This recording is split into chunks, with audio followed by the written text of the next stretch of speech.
ফেসবুকে ঢোকাই যায় না, শুধু কেকের ভিডিও। ছেলে মেয়ে সবাই কেক বিক্রি করছে, এমনকি ক্লাস 5-এ পড়া বাচ্চাও কেক বিক্রি করে ভাইরাল হচ্ছে, সাথে টাকাও ইনকাম করছে।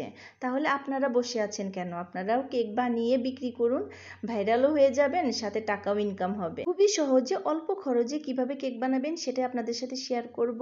এখানে কেক বানানোর জন্য আমি 3টা ডিম নিয়েছি। অনেকেই ডিমের কুসুম আলাদা করে তারপর সাদা অংশটা বিট করে, এটা আমার ঝামেলা মনে হয়। আমি কিন্তু খুবই সহজভাবে কেক বানাই আর কেকটা অনেক পারফেক্ট হয়। ডিমের সাথে চিনি দিয়ে আমি ভালোভাবে বিট করে নিয়েছি। এখন একটু লেবুর রস দিয়ে দিলাম। এখানে কিন্তু আমি ভ্যানিলা এসেন্স দেইনি, এত টাকা দিয়ে ভ্যানিলা এসেন্স কেনার চেয়ে লেবুর রস দেবেন, এটাই খেতে বেশি মজার হয়। লেবুর রস দিলে ডিমের গন্ধটাও চলে যায়, কেকটা অনেক সফট হয়। তারপর আমি এর ভিতরে আটা দিয়ে দিলাম। আমি কিন্তু এখানে ময়দা দেইনি, আটা দিয়েছি আর একটু বেকিং পাউডার দিয়েছি।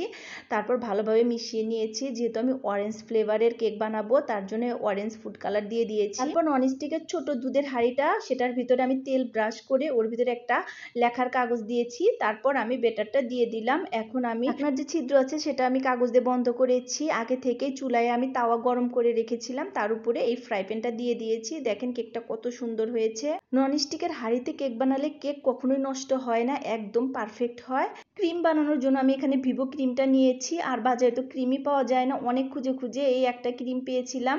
এই একটা ক্রিম দিয়ে কিন্তু অনেকগুলো কেক বানানো যায়। আমি অল্প একটু ক্রিম বিট করেছি, তাই অনেকখানি ক্রিম হয়েছে। এখানে আমি কিছুটা ক্রিম আমি তুলে রাখলাম আর কিছুটার ভিতরে আমি অরেঞ্জ ফুড কালার দিয়ে অরেঞ্জ কালার করলাম। আর এখানে চকলেট গানাশ তৈরি করার জন্য এখানে হোয়াইট চকলেট নিয়েছি, যেটা 10 টাকা দামের মিল্ক বার, সেই চকলেটটা সাথে ফুড কালার দিয়ে আমি চকলেট গানাশটা তৈরি করেছি। এখন আমি কেকটা ডেকোরেশন করব। কেকটা অনেক সুন্দর ফুলেছে আর দেখেন অনেক সফট হয়েছে।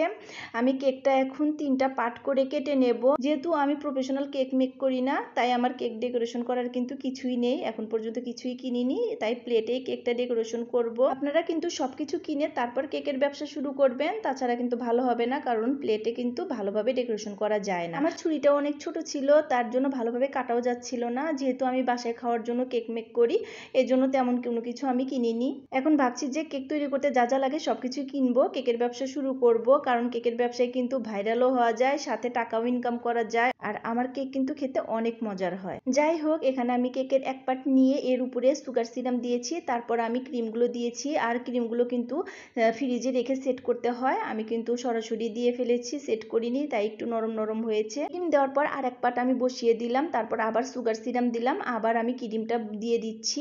এখানে ক্রিমটা ফিনিশিং দিতে যেটা লাগে সেটা কিন্তু আমার ছিল না, আর এই স্প্যাচুলা দিয়ে কিন্তু ক্রিম ফিনিশিং দেওয়া ঠিক ভালো হচ্ছিল না।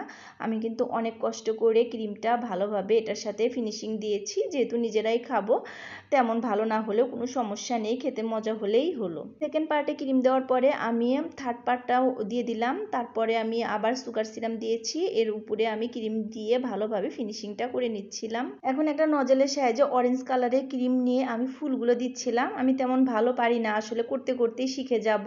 প্রথম অবস্থায় কোনো কিছুই কিন্তু ভালো হয় না, ধীরে ধীরে কিন্তু মানুষ শেখে। আমি কয়েকটা করার পরে কিন্তু ঠিকই শিখে যাব।